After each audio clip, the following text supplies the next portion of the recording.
하나님의 말씀 구약성경 창세기 12장 1절로 5절까지의 말씀입니다. 창세기 12장 1절. 여호와께서 아브라함에게 이르시되 너는 너의 본토 친척 아비의 집을 떠나 내가 내게 지시할 땅으로 가라. 내가 너로 큰 민족을 이루고 내게 복을 주어 내 이름을 창대케 하리니 너는 복의 근원이 될지라. 너를 축복하는 자에게는 내가 복을 내리고 너를 저주하는 자에게는 내가 저주하리니 땅의 모든 족속이 너로 인하여 복을 얻을 것이니라 하신지라. 이에 아브라함이 여호와의 말씀을 쫓아갔고 롯도 그와 함께 갔으며 아브라함이 하란을 떠날 때에 그 나이 75세였더라. 아브라함이 그 안에 사레와 조카 롯과 하란에게 모은 모든 소유와 얻은 사람들을 이끌고 가나안 땅으로 가려고 떠나서 마침내 가나안 땅에 들어갔더라. 아멘. 소명 하나님의 부르심 이런 말씀을 드리겠습니다. 1976년 신학대학원 입학 시절 여러 스승님이 계셨지만 그 중에 가장 큰 영향과 가르침을 받은 분은 주경신학자 박윤선 박사님이셨습니다. 근데 그 교수님의 가르침 가운데 지금도 잊혀지지 않는 것은 언제나 수업에 들어오셔서 이런 말씀을 하셨습니다. 여기 소명받지 못한 분은 지금 그만두십시오. 자, 1학년 첫 학기 때부터 3학년 졸업반 때까지 이 말씀을 계속 하셨습니다. 여기 하나님께 부름받지 못한, 소명받지 못한 사람은 지금이라도 그만두는 게 좋습니다. 그 당시에는 그 말씀의 깊은 의미를 잘 몰랐지만 50여 년이 지난 지금 돌이켜보면 그 말씀이 얼마나 귀한 말씀인지를 깨닫게 됩니다.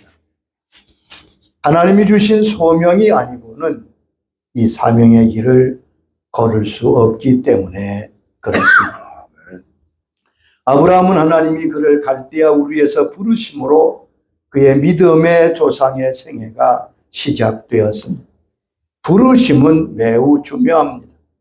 하나님은 역사 가운데 일하십니다. 하나님은 사람을 부르셔서 그의 뜻을 이루어 가십니다.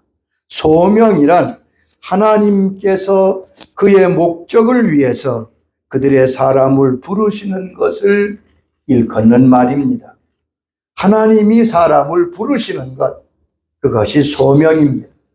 하나님은 사람을 부르십니다. 아브라함을 부르셨고 모세와 사무엘 12 제자를 부르십니다. 사도 바울을 부르셨습니다.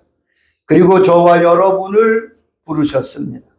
그래서 성경에서는 하나님의 사람들, 하나님의 자녀들을 부름받은 사람들이라고 지칭하고 있습니다. 우리가 잘 아는 로마서 8장 28절의 말씀에도 잘 나옵니다. 우리가 알거니와 하나님을 사랑하는 자 곧 그 뜻대로 부르심을 입은 자들에게는 모든 것이 협력하여 선을 이루느니라. 하나님의 사랑을 입고 하나님을 사랑하는 사람, 곧 부르심을 입은 사람들이라고 부르고 있습니다. 바울은 고린도 교회에 편지하면서 고린도에 있는 하나님의 교회 곧 그리스도 예수 안에서 거룩하여지고 성도와 성도라 부르심을 입은 자들이라고 고린도 교회를 부르고 있습니다. 이 교회라고 하는 용어 에클레시아는 부르심을 받은 자, 불러낸 자라는 의미입니다. 세상에서 하나님이 불러내서 하나님의 자녀로 인친 사람들을 교회라고 합니다. 그래서 베드로전서 2장 21절에 이렇게 말씀하십니다. 이를 위하여 너희가 부르심을 받았으니 그리스도도 너희를 위하여 고난을 받으사 너희에게 본을 끼쳐 그 자취를 따라오게 하려 하셨느니라. 이를 위하여 너희가 부르심을 받고 주님을 따라가게 했다는 말씀입니다. 하나님의 부르심에는 두 가지 부르심이 있습니다. 첫째는 외적인 부르심입니다. 외적 소명, 그렇게 부르지요. 이것은 사람을 통하여 그가 하나님께로 부름받은 것을 말합니다. 대개 전도가 여기에 속합니다. 사람이 그를 교회로 인도합니다. 친구들에 의해서 어릴 때 교회 나온 사람들이 많습니다. 외적 소명을 받은 사람이지요. 모태신앙도 엄격히 말하면 외적 소명입니다. 아멘. 부모님에 의하여 교회에 나오게 되었습니다. 자, 외적 소명, 사람들과 여러 가지 계기를 통하여 교회에 나오게 되는 것을 말합니다. 두 번째는 내적 소명이 있습니다. 내적인 부르심, 영적인 부르심, 예수님이 직접 그를 부르시는 것을 내적 소명이라고 합니다. 진정한 구원은 예수님께 가야 합니다. 구원은 예수님께 있습니다. 여러분 꼭 잊지 마세요. 구원을 주시는 분은 예수님이십니다. 아멘. 성경을 잘한다고 해서 그가 꼭 구원받은 것은 아닙니다. 예수님 당시의 서기관들과 바리새인들은 전문적으로 성경을 연구하는 성경 박사들이었습니다. 그러나 정작 성경의 주인이신 예수님께서 오셨을 때 저들은 주님을 배척합니다. 여기에 대해서 우리 주님은 정확하게 다음과 같이 말씀하셨습니다. 요한복음 5장 39절로 40절 말씀입니다. 너희가 성경에서 영생을 얻는 줄 생각하고 성경을 연구하거니와 이 성경이 곧 내게 대하여 증언하는 것이니라. 그러나 너희가 영생을 얻기 위하여 내게 오기를 원하지 아니하는도다. 여기 보면 너희가 성경에서 영생을 얻으려고 성경을 열심히 연구하지 않느냐? 그런데 성경은 내게 대하여 말한 것이다. 그러나 너희가 영생을 얻기 위하여 내게 오기를 원하지 아니했다고 아멘. 말씀했습니다. 백성의 지도자들은 성경을 연구했지만 예수님께로 가지는 않았습니다. 그래서 그들은 구원받지 못한 것이지. 성경은 영생의 주 대신 주님께로 인도하는 책입니다. 그러므로 외적 소명을 받은 사람은 반드시 내적 소명을 받아 예수님께 가야 합니다. 아멘. 그때 구원이 있습니다. 예수님은 잔치 비유를 말씀하시면서 이 부분을 이렇게 설명하셨습니다. 마태복음 22장 14절의 말씀이지요. 청함을 받은 자는 많되 택함을 입은 자는 적으니라. 잔치에 참여한 가운데 청함을 받은 자와 택함을 받은 자가 있다고 말씀하시면서 청함을 받은 사람은 많지만 택함을 받은 사람은 적다. 여기에 청함을 받은 사람은 외적인 부름을 받은 사람입니다. 아멘. 택함을 받은 사람은 뇌적인 부름, 하나님의 부름을 받은 사람입니다. 구원받은 사람은 내적인 부르심을 입은 자입니다. 교인들은 될 수 있지만 천국 가는 백성이 되려면, 하나님의 자녀가 되려면 반드시 하나님이 그를 개인적으로 부르시는 개인 내적인 부름이 있어야 합니다. 아멘. 우리 주님이 친히 요한복음 6장 44절에서 말씀하셨습니다. 나를 보내신 아버지께서 이끌지 아니하시면 아무도 내게 올 수 없으니 오는 그를 내가 마지막 날에 다시 살리리라. 아버지께서 이끌지 아니하시면, 하나님 아버지가 이끌지 아니하시면 아무도 내게 올 수 없고 오는 그를 내가 살리겠다고 말씀했습니다. 아멘. 6장 65절에도 내 아버지께서 오게 하여 주지 아니하시면 누구든지 내게 올 수 없다고 주님 말씀하셨습니다. 하나님이 내적인 부르심을 부르십니다. 그런데 이 내적인 부르심도 두 가지 이중적인 부르심입니다. 첫째는 구원의 부르심이 있습니다. 하나님의 자녀로 부르시는 거지요.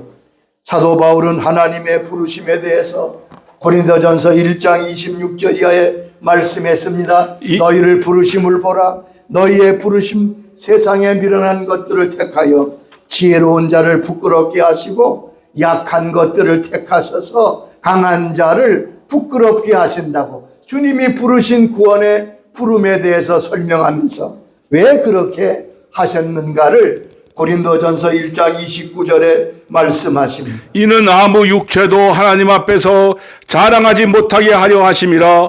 구원받은 그 누구도 하나님 앞에서 내가 이렇게 해서 구원받았다고 자랑할 것이 없다는 말씀이지요. 여러분, 구원은 감사할 일이지 자랑할 일은 아닙니다. 내 힘으로 내 능력으로 구원받은 것이 아니기 때문에 그렇습니다. 하나님의 부르심은 어떤 것입니까? 첫째, 하나님의 구원의 부르심은 주권적인 부르심입니다. 하나님의 주권에 의해서 우리가 부르심을 받았다는 말씀입니다. 나를 구원하신 주권자가 하나님이십니다. 로마서 8장 30절에 말씀하셨지요. 또 미리 정하신 그들을 또한 부르시고 부르신 그들을 또한 의롭다 하시고 의롭다 하신 그들을 또한 영화롭게 하셨느니라. 하나님의 부르심은 하나님의 뜻대로 부르심입니다. 하나님의 원하심대로 부르심입니다. 그래서 로마서 8장 24절에 하나님을 사랑하는 자 곧 그 뜻대로 부르심을 입은 자들이라고 구원받은 우리를 말하고 있습니다. 주님도 제자를 부르실 때 하나님 그의 뜻에 원하는 대로 부르셨습니다. 마가복음 3장 13절에 이렇게 말씀하셨지. 또 산에 오르사 자기가 원하는 자들을 부르시니 나온지라. 이에 12를 세우셨으니 하나님 주님께 나오는 자 가운데 12를 주님이 원하시는 자, 주님께서 기뻐하는 자로 세우셨다고 말씀하십니다. 두 번째 그 부르심은 은혜의 부르심입니다. 하나님 우리를 은혜로 부르셨습니다. 은혜로 부르셨다는 뜻은 자격을 따지지 아니하고 부르셨다는 말씀입니다. 자격이 없지만은 그저 사랑으로 불러 주신 것입니다. 갈라디아 1장 15절에 이렇게 말씀하십니다. 그러나 내 어머니의 태로부터 나를 택정하시고 그의 은혜로 나를 부르시니 이가. 여기 보면 바울은 자기를 하나님께서 나를 은혜로 택하셨다고 말씀했습니다. 은혜로 택함 받았다. 구원은 전적으로 하나님의 은혜로 된 것임을 잊지 말아야 합니다. 아멘. 하나님이 우리를 은혜로 부르셨습니다. 자격을 따져서 부르신 것이 아닙니다. 그저 우리를 사랑하셔서 부르셨어요. 세 번째는 우리를 한 사람 한 사람 이름을 부르며 부르신다고 말씀했습니다. 요한복음 10장 3절에 이렇게 말씀하셨습니다. 문지기는 그를 위하여 문을 열고 양은 그의 음성을 듣나니 그가 자기 양의 이름을 각각 불러 인도하여 내느니라. 그의 양의 이름을 각각 불러 인도하여 내신다. 하나님이 우리를 구원하실 때 저와 여러분의 이름을 각각 부르셔서 우리를 불러내십니다. 아멘. 얼마나 귀한 것이지. 또한 하나님의 부르심은 후회하심이 없다고 로마서 11장 29절에 말씀하셨습니다. 하나님의 은사와 부르심에는 후회하심이 없느니라. 하나님의 은사와 부르심에는 후회하심이 없다. 종종 우리가 자식을 낳고도 이런 소리를 할 때가 있어. 저놈 자식 어떻게 저런 놈이 나왔나. 뭐 그렇게 부모를 후회하게 하는 자식들도 있는 것이 현실입니다. 그런데 우리 하나님 아버지는 우리를 부르시고 후회하지 아니하신다. 아멘. 말씀이었어요. 이게 얼마나 황송한 말씀인지 알 수 없습니다. 그처럼 사랑으로 우리를 대하십니다. 하나님의 내적 부르심의 두 번째는 사명의 부르심입니다. 구원의 부르심을 받은 사람은 모두 하나님께 또한 사명의 부르심을 받은 사람입니다. 구원의 부르심이 자녀에 대한 부르심이라면 사명의 부르심은 하나님의 일을 감당하는 일꾼으로 부름받는 것을 의미합니다. 하나님은 하나님의 사역을 사람을 통해 이루시기를 기뻐하십니다. 하나님의 뜻을 이루시는데 사람을 쓰셔서 이루시는 것을 원하십니다. 구약의 대표적인 하나님의 사람인 다윗은 하나님의 뜻을 이루시려고 부르셨다고 친히 말씀하셨습니다. 사도행전 13장 22절의 말씀이지요. 다윗을 왕으로 세우시고 증언하여 이르시되 내가 이새의 아들 다윗을 만나니 내 마음에 맞는 사람이라고 내 뜻을 다 이루리라. 다윗을 볼 때 내가 다윗을 만나니 내 마음에 꼭 드는구나. 그러면 뭐라고 말씀하셨어요? 내 뜻을 다 이루리라. 다윗을 통하여 하나님의 뜻을 이루신다는 말씀입니다. 여러분, 하나님은 다윗을 그의 자녀로 백성으로 부르셨지만 동시에 하나님의 뜻을 이루시는데 사용할 일꾼으로 부르셨음을 선언하고 계십니다. 신약에서는 바울에 대해 같은 말씀을 하셨습니다. 바울을 구원하시며 그의 사명에 대해서도 말씀하십니다. 사도행전 9장 15절의 말씀입니다. 주께서 이르시되 가라, 이 사람은 내 이름을 이방인과 임금들과 이스라엘 자손들에게 전하기 위하여 택한 나의 그릇이라. 주님께서 바울을 뭐라고 말씀합니까? 내 이름을 이방인과 임금과 이스라엘 자손에게 전하기 위하여 택한 나의 그릇이다. 아멘. 다윗이나 바울이나 12 제자뿐 아니라 우리 모두가 다 하나님께 하나님의 뜻을 위하여 부름받은 사람인 것을 기억하시기 바랍니다.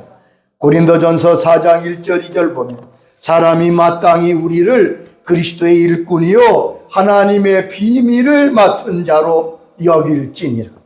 그리고 맡은 자들에게 구할 것은 충성이라고 말씀했습니다. 그러므로 하나님의 자녀로 부름받아 구경꾼 노릇하면 안 됩니다. 하나님의 나라의 백성이요 자녀인 동시에 하나님의 뜻을 위하여 사명을 감당하는 사람이 돼야 될 것입니다. 사명을 따라 사는 사람은 행복한 사람입니다. 복된 사람은 하나님이 주신 사명을 깨닫고 그 사명을 위해 평생 달려가는 사람입니다. 그리고 그가 사명대로 사는 만큼 하나님은 그에게 상으로 갚아주신다고 말씀하셨습니다. 성경은 우리가 다 주의 사명을 맡은 사람인 것을 이렇게 비유로 말씀해 주셨습니다. 디모데후서 2장 20절 이하에 보면 큰 집에는 금그릇과 은그릇, 나무그릇과 질그릇고 있어서 귀하게 쓰는 그릇도 있고 천하게 쓰는 그릇이 있지 않느냐. 여러분 집안에 많은 그릇이 있습니다. 어떤 그릇은 1년에 한두 차례 씁니다. 큰 그릇, 작은 그릇, 다양한 그릇이 있습니다. 근데 그릇이 다 필요한 것입니다. 21절에는 그러므로 누구든지 이런 것에서 자기를 깨끗하게 하면 귀 쓰는 그릇이 된다고 우리에게 가르쳐 주셨습니다. 모든 그릇이 다 필요하듯이 모든 그리스도인들이 다 필요한 주의 사람들입니다. 아멘. 여러분, 우리는 주께 부름받은 사람임을 잊지 말아야 합니다. 부르신 목적이 무엇입니까? 오늘 베드로전서 2장 21절처럼 그리스도의 발자취를 따라가게 하려고 우리를 부르셨습니다. 주의 뜻을 따라 살면서 주의 영광을 위해 살라고 우리를 부르셨습니다. 그리고 주님은 성경 제일 마지막 장에서 이렇게 약속하셨습니다. 너희가 일한 대로, 너희가 행한 대로 내가 반드시 갚아주리라. 요한계시록 22장 12절에 말씀하십니다. 내가 속히 오리니 내가 줄 상이 내게 있어 각 사람에게 그가 행한 대로 갚아주리라. 내게 줄 상이 내게 아멘. 있어 각 사람이 그가 행한 대로 반드시 갚아주리라. 그러면 나는 주께 부름받은 자입니까? 나는 주께서 친히 부르신 하나님의 자녀입니까? 여기에 대해서는 로마서 8장 16절이 정확하게 대답해 주시고 있습니다. 성령이 친히 우리의 영과 더불어 우리가 하나님의 자녀인 것을 증언하시나니. 내가 하나님의 자녀인지 다른 사람의 증거가 필요하지 않습니다. 성령님께서 내가 하나님의 자녀인 것을 친히 증거하십니다. 왜요? 성령께서 나를 낳으셨거든. 나를 거듭나게 하신 분이 성령님이십니다. 그리고 누가 합니까? 내 영이 합니다. 왜? 내 영이 거듭났으니까. 내 영이 거듭났다면 나는 하나님께 부름받은 주의 자녀인 것을 분명히 알 수가 있습니다. 저와 여러분 하나님께 부름 받았습니다. 주여. 구원의 부름을 받았습니다. 소명, 사명의 부름을 받았습니다. 우리의 남은 때를 주의 부르심에 따라 살아야 될 것입니다. 아멘. 여러분 잘 모르면 물어보세요. 하나님, 나는 어떤 부름을 받았습니까? 나는 어떤 사명을 감당하다 주 앞에 가야 할 것입니까? 주여. 주님께서 가르쳐 주실 것은 성령은 모든 것을 가르쳐 주십니다. 아멘. 아멘. 그래서 우리의 남은 때를 아브라함이 하나님의 부름의 걸음을 걸었던 주여. 사명의 걸음을 걸었던 거죠. 저와 여러분도 하나님이 부르시니 소명의 길로 천국 갈 때까지 힘있게 걸어갈 수 있게 되기를 주의 이름으로 축원합니다. 아멘. 아버지 하나님 감사합니다. 우리 한 사람 한 사람을 친히 부르셔서 주여. 은혜로 부르시고 후회하지 아니하심으로 부르셔서 오늘 이렇게 주의 자녀로 주여. 세워주심을 감사합니다. 다윗을 부르실 때, 바울을 부르실 때 특별한 목적을 가지고 부르신 것처럼 우리 한 사람 한 사람도 분명히 하나님께서 특별한 목적을 가지고 사명으로 구원해 주신 줄로 믿습니다. 저희들이 다 우리의 사명을 깨닫게 해 주시옵소서. 아멘. 나를 향하여 이루시고자 하는 주의 뜻이 무엇인지 알게 하소서. 소명의 사람으로 남은 때를 달려가도록 성령님 저희를 인도해 주시옵소서. 아멘. 예수님의 이름으로 기도드리옵나이다. 아멘.